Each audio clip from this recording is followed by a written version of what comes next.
इस अध्याय में भगवान श्री कृष्ण कर्म संन्यास योग और कर्म योग की तुलना करते हैं।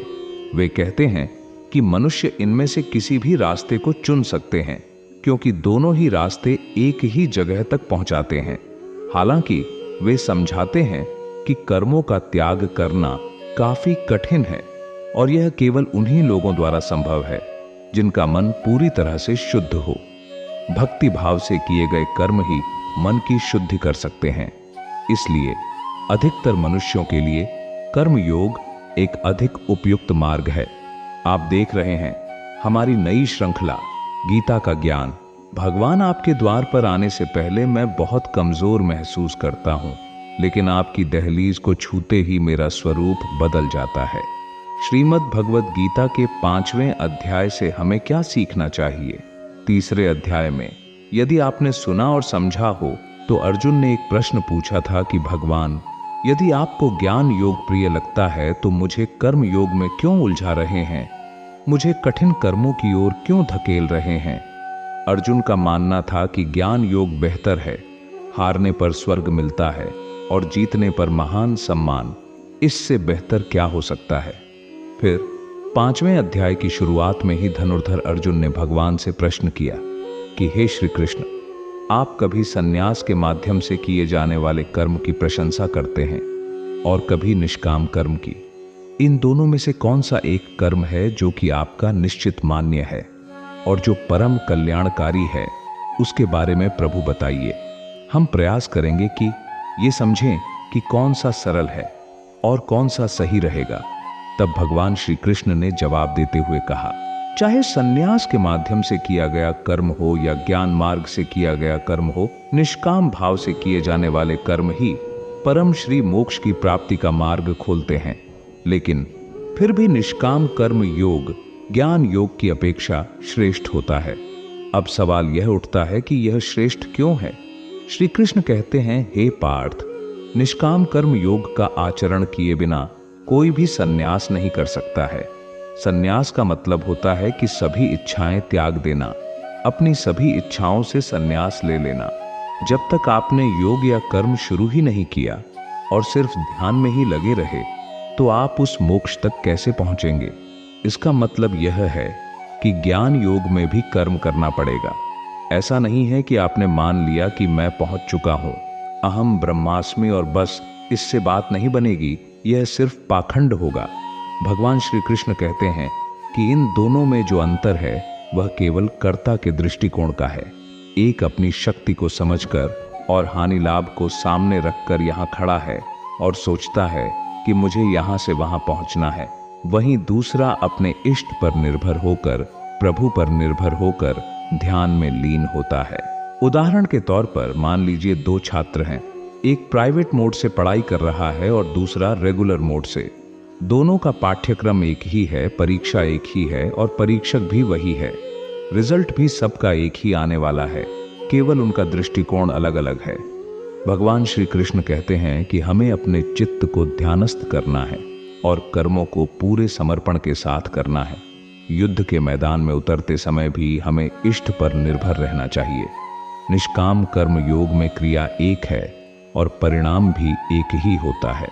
इसीलिए भगवान श्री कृष्ण कहते हैं, यदि कोई ये कहता है कि मैं परमात्मा हूँ, शुद्ध हूँ, बुद्ध हूँ, मेरे लिए न कर्म है न बंधन, यदि कोई यह मान लेता है कि वह पहुंच चुका है, तो वह केवल पाखंड कर रहा है। कर्म तो करना ही पड़ेगा। इसीलिए निष्काम कर्म योग सबसे सरल प्रतीत होता है। आप अपना कर्म करते जाइए, ध्यान करते जाइए, फल की चिंता मत कीजिए। प्रभु खुद आपसे ध्यान करवा लेंगे, भजन करवा लेंगे। आप बस उस पथ पर चलते जाइए, मेडिटेशन करते जाइए, और जब मुक्ति की पराकाष्ठा पर पहुंच जाओगे तो फिर आप उस मोक्ष को प्राप्त कर लोगे और फिर तब आप योग युक्त हो जाते हैं। यही वह लक्षण है जिसे भगवान बताते हैं। जो व्यक्ति अपनी इंद्रियों को जीत लेता है, जिसकी आत्मा विशेष रूप से शुद्ध हो गई है, जिसका अंतःकरण संपूर्ण रूप से शांत हो चुका है, उन सभी भूत प्राणियों की आत्मा जो मूलतः परमात्मा से एक ही भाव रखती है, जो योग से युक्त हो चुका है, वह कर्म करते हुए भी उसमें लिप्त नहीं होता। बस वह अपना कर्म करता है पीछे वालों के कल्याण के लिए। इसे समझने के लिए भगवान श्री कृष्ण एक उदाहरण देते हैं। वे कहते हैं कि कमल का फूल कीचड़ में होता है और उसका पत्ता पानी के ऊपर तैरता रहता है। लहरें आती जाती रहती है, दिन रात आते जाते रहते हैं, लेकिन यदि आप पत्ते को देखेंगे तो वह सूखा होगा, पानी की एक बूंद उसमें नहीं रहती, जबकि कीचड़ में रहते हुए भी वह उससे लिप्त नहीं होता। ठीक उसी तरह योग युक्त मनुष्य जो होता है वो कर्म से लिप्त नहीं होता, लेकिन अपना कर्म करता चला जाता है पीछे वालों के कल्याण के लिए, उनके मार्गदर्शन, उनकी संवेदनशीलता और उनकी सहायता के लिए। वही रास्ता है जिससे आप परम धाम तक पहुंच सकते हैं, जिसे निर्वाणा कहा जाता है, जिसे मोक्ष कहा जाता है। और बात करते हैं पंडित की परिभाषा की, वह पुरुष जो परम गति को प्राप्त हो गए, जो पूर्ण ज्ञान से युक्त हो गए, ऐसे पुरुष ही पंडित कहलाते हैं। ज्ञान से जिनका पाप नष्ट हो चुका है, जो परम गति यानी कि दोबारा जन्म नहीं लेंगे, जो उस गति को प्राप्त हो चुके हैं, ऐसे जो ज्ञानी जन होते हैं, जो विद्वान होते हैं, वह विद्या और विनय युक्त ब्राह्मण में, चांडाल में, गाय में, कुत्ते में, हाथी में समान दृष्टि वाले होते हैं। उनकी दृष्टि में सब समानता रखते हैं, कोई हीनता नहीं रखता है। उनकी जो दृष्टि है वह चमड़ी पर नहीं पड़ती है, वह अंदर की आत्मा पर पड़ती है। वह देख लेते हैं, समझ लेते हैं कि कोई साधना के क्रम में ये जो एक रास्ता है, इसमें कोई पीछे चल रहा है, कोई आगे चल रहा है, कोई बहुत आगे चल रहा है। इसीलिए वे कोई डिफरेंशिएट नहीं करते, वे कोई भेदभाव नहीं करते। भगवान श्री कृष्ण कहते हैं कि यह जो पुरुष होते हैं, योग युक्त पुरुष, इसमें नर और नारी कोई भी शामिल हो सकता है। पुरुष का मतलब नर और नारी दोनों हैं। भगवान श्री कृष्ण कहते हैं कि श्रीमद् भगवद गीता में जो रास्ता बताया गया है वह हर मनुष्य के लिए है, लेकिन यहाँ हर मनुष्य को पुरुष से संबोधित किया गया है। वे कहते हैं कि ये जो योग युक्त पुरुष हैं, उन्होंने जीवित अवस्था में ही पूरे संसार को जीत लिया। अवधू जीवत में कर आशा, मुए मुक्ति, गुरु कहे स्वार्थी, झूठा दे विश्वासा। जीते जी जिन्होंने इस अवस्था को पा लिया, वही मोक्ष को प्राप्त होते हैं, वही परम गति को प्राप्त होते हैं। उनका जो मन है वह निर्दोष हो चुका है, वह सम की स्थिति वाला हो चुका है, वह सबको बराबर की दृष्टि से देखने लगा है। ये जो परमानंद है, जिसे मोक्ष कहते हैं, निर्वाणा कहते हैं, इसका उपभोग, इस आनंद का उपभोग कौन कर सकता है? वो तो बिल्कुल नहीं कर सकता। जो बाहर के विषयों में फंसा हुआ है, यह बाधक है, इस रास्ते में रुकावट है। इस पर भगवान श्री कृष्ण कहते हैं, केवल हमारी त्वचा ही नहीं, जितनी इंद्रियां हैं वो सब स्पर्श करती हैं। देखना जो है वो आंख का स्पर्श, सुनना जो है वो कान का स्पर्श।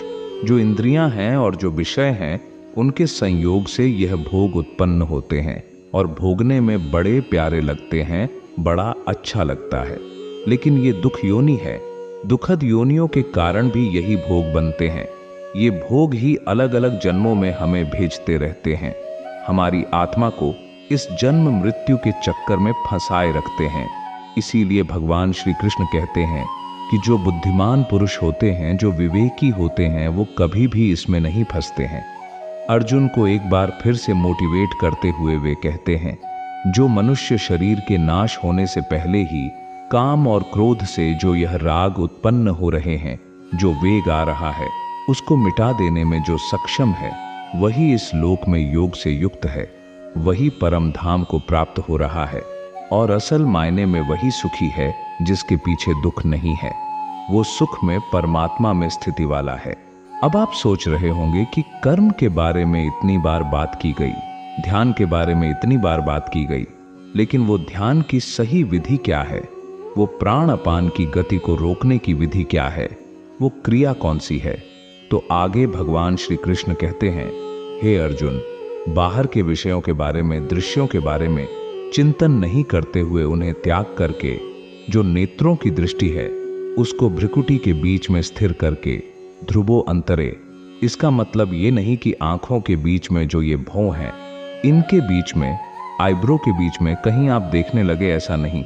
इसका मतलब है कि सीधे बैठने पर हमारी जो नजर है, जब दृष्टि के मध्य से आगे की तरफ पड़े, जो नाक की सीधी रेखा है उसे पर दृष्टि रखते हुए, मतलब नाक नहीं देखनी है।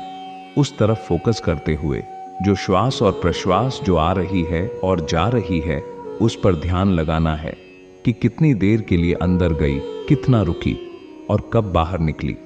जबरदस्ती रोकने का भी प्रयास नहीं करना। जब आप इस प्रक्रिया को फॉलो करेंगे, इसका पालन करेंगे, तो ना अंदर से संकल्प उठेगा और ना बाहर का जो संकल्प, जो बाहर के विचार हैं, वो आपके मन में आ पाएंगे। जब आपने बाहर के थॉट्स बाहर ही त्याग दिए और अंदर वाले उठ नहीं रहे हैं, आपकी श्वास की जो सूरत है वो एकदम खड़ी हो चुकी है, स्थिर हो चुकी है, तब वो ध्यान जो है वो शुरू हो जाता है। इस तरीके से जो प्राण और अपान, श्वास और प्रवास की गति को एकदम स्थिर कर देता है, सम कर देता है। जिसने इंद्रियां, मन और बुद्धि को जीत लिया, वह अंतिम सीमा पर पहुंच जाता है और वही मनुष्य है जो मोक्ष की ओर प्रवृत्त है, मुनि कहलाता है। वह परम धाम को प्राप्त करता है।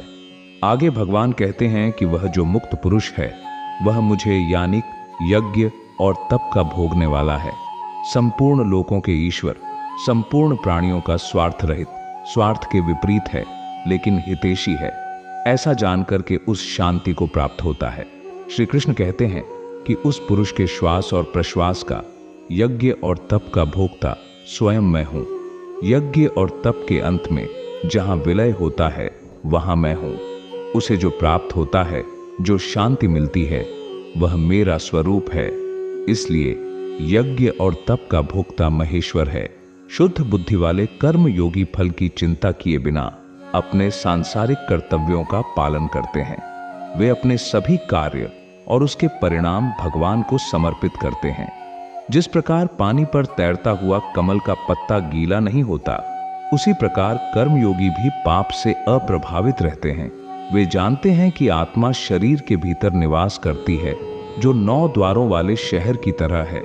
इसलिए वे स्वयं को अपने कार्यों का कर्ता या भोक्ता नहीं मानते हैं। ऐसे सच्चे विद्वान लोग ईश्वर के समान निर्दोष गुणों का विकास करते हैं। अज्ञानी सांसारिक लोगों को यह एहसास नहीं है कि वे अपनी इंद्रियों की वस्तुओं से जो सुख लेने का प्रयास करते हैं, वही उनके दुख का स्रोत है।